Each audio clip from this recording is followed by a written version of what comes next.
नमस्कार प्रेक्षकांनो, मी माननीय श्री विलासरावजी देशमुख साहेब, माननीय गृहमंत्री श्री आर पाटील साहेब, माननीय मंत्री महोदय जयंत पाटील साहेब आणि पोलीस कमिशनर श्री पटनाईक साहेब यांना विनंती करतो की त्यांनी स्टेजवर यावं.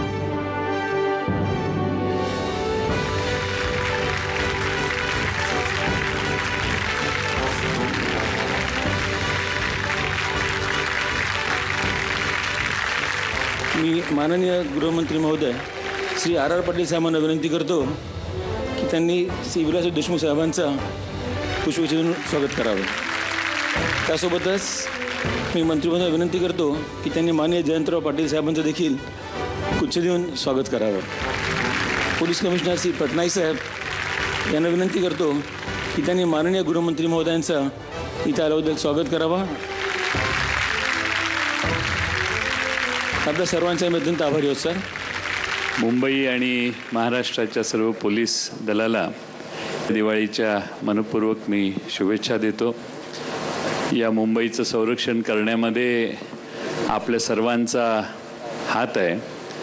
तुमच्यामुळेच ही मुंबई सुरक्षित आहे हे आज या मुंबईतल्या लाखो नागरिकांना माहिती आहे आणि म्हणून तुम्हाला अधिक प्रोत्साहन देणं आणि तुमच्या मागं ठामपणानं उभं राहणं ही आमच्या सरकारची भूमिका आहे.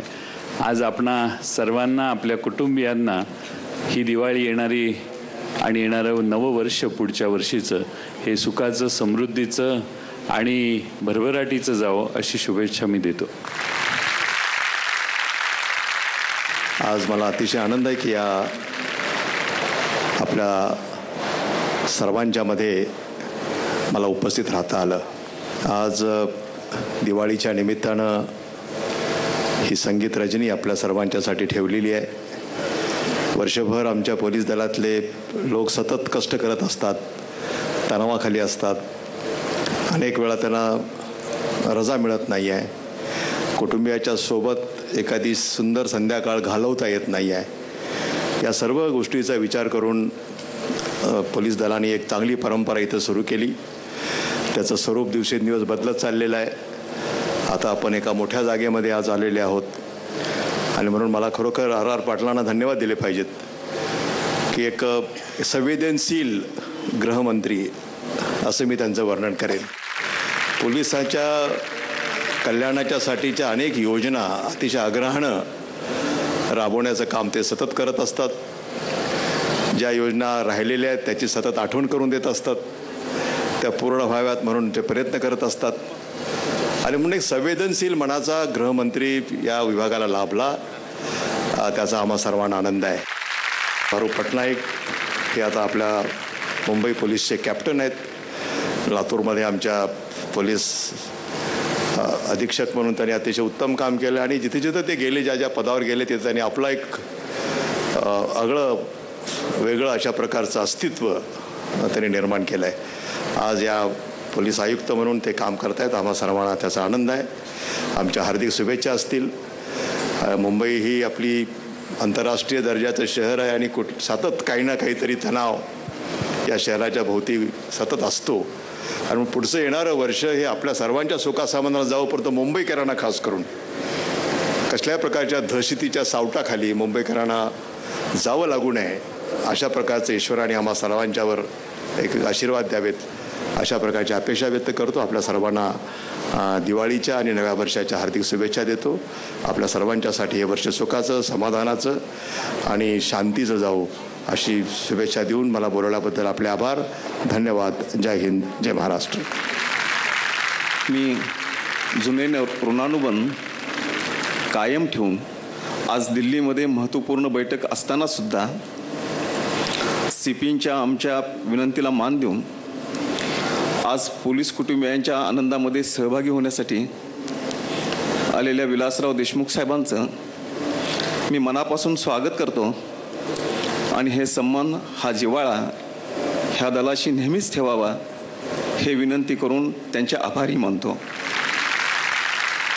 आमच्या विनंतीला मान देऊन आज जयंतराव पाटील साहेब इथं उपस्थित आहेत. महाराष्ट्राच्या पोलीस दलाबद्दल मी दोघांनाही काही सांगितलं पाहिजे अशातला कुठलाच भाग नाही. मुंबई आंतरराष्ट्रीय शहर आहे. या देशामधलं एक प्रमुख आर्थिक राजधानी म्हणून ओळखलं जाणारं शहर आहे आणि ती महाराष्ट्राची राजधानी आहे. या शहराचं संरक्षण करताना डोळ्यात तेल घालून पोलिसांना अहोरात्र पहारा द्यावा लागतो, काम करावं लागतं. ज्यावेळी देशाला कमजोर करण्यासाठी मुंबईवर हल्ला झाला त्यावेळी माझ्याच पोलीस दलातले बहाद्दर अधिकारी आणि बहाद्दर जवान असेल त्या शस्त्रांनिशी सामोरं गेले होते. त्यांनी हौतात्म्य पत्करलं होतं, पण आपल्या कर्तव्यामध्ये कुठंही कसूर ठेवली नव्हती. प्रसंगाला तर प्राण देण्यासाठी हे दल सज्ज आहे याची प्रचिती महाराष्ट्राने अनेक वेळा घेतलेली आहे. एका बाजूनं मोठ्या कामाचा व्याप आणि ताण आहे आणि मिळणाऱ्या फॅसिलिटीज ह्या खूप कमी आहेत. पोलीस दलामध्ये मोठ्या संख्येने कर्मचारी काम करत आहेत. फक्त 40% लोकांनाच आम्ही सरकारी घरं देऊ शकलो. 60% लोक कुठंतरी झोपडपट्टीमध्ये राहत आहेत आणि त्यांना दूरवरनं येऊन सेवा करावी लागते.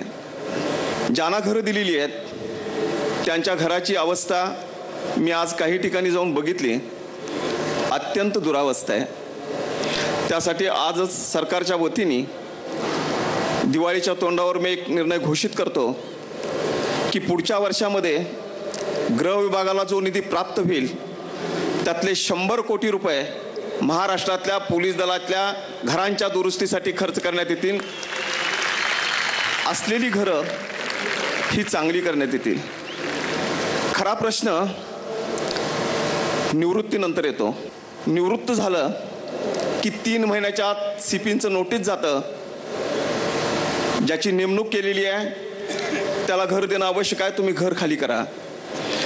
कुणाची मुलं 12वीमध्ये असतात, कुणाचे आई वडील वृद्ध झालेले असतात, मुलांच्या परीक्षा असतात. घर खाली करणं आणि पोलीस दलामध्ये मोठ्या उद्योगपतींची मुलं येत नाहीत. ग्रामीण भागातनं तिथं उद्योग नाही, फारसं जमिनीचं क्षेत्र नाही, म्हणून गरीब कुटुंबातनं पोलीस दलामध्ये खूप मोठ्या संख्येने मुलं येत आहेत. इथून गावामध्ये जाऊन राहावं म्हटलं तर तिथंही सोय नसते. आज मुंबईमध्ये झोपडपट्टी बांधणाऱ्या माणसाला सहानुभूती म्हणून आम्ही SRAमधनं घर देतो, पण कायद्याचं संरक्षण करणाऱ्या माणसाला मात्र आम्ही घराचं संरक्षण कुठेही देऊ शकलो नाही. साहेब, आपण मुख्यमंत्री होता, मी आपल्याला विनंती केली होती, आपण ती विनंती मान्य केली होती. त्यानंतर अशोकराव चव्हाण साहेब मुख्यमंत्री झाले, त्यांनाही मी विनंती केली, त्यांनीही अशाच कार्यक्रमामध्ये आश्वासन दिलं. आता 3ऱ्यांदा आश्वासन आपल्या नव्या मुख्यमंत्र्यांनी सुद्धा दिले. महाराष्ट्रामध्ये मुख्यमंत्री बदलले पण आश्वासन कायम आहे. आता यातनं साहेब आपणही आम्हाला मदत करावी आणि निवृत्तीनंतर कुठंतरी स्वतःचा निवारा असला पाहिजे यासाठी आपल्या आयुक्तांनी काही प्रयत्न सुरू केलेले आहेत. त्यात यश येईल. निवृत्त होणारा पोलीस कर्मचारी रस्त्यावर येणार नाही, त्यालाही स्वतःचं घर असेल याची पुरेपूर दक्षता आम्ही निश्चितपणाने घेऊनच दाखवू. हेच या निमित्ताने मी आपल्याला सांगेन. दिवाळीच्या वेळी आपल्याला बंदोबस्त असेल त्यावेळी दिवाळी सगळे साजरे करतील, पण पोलीस कुटुंबीय मात्र कुटुंब प्रमुखाशिवाय असतील. 4 आनंदाचे क्षण जावेत म्हणून आजचा कार्यक्रम आयोजित केला आहे. आपण मोठ्या संख्येने उपस्थित आहे. कलाकारांनी पोलिसांच्यासाठी इथं यायचं कबूल केलं, ते आले, मी त्यांनाही धन्यवाद देईन. आणि पुन्हा एकदा मनापासून दिवाळीच्या मी आपल्याला शुभेच्छा देतो. जय हिंद, जय महाराष्ट्र.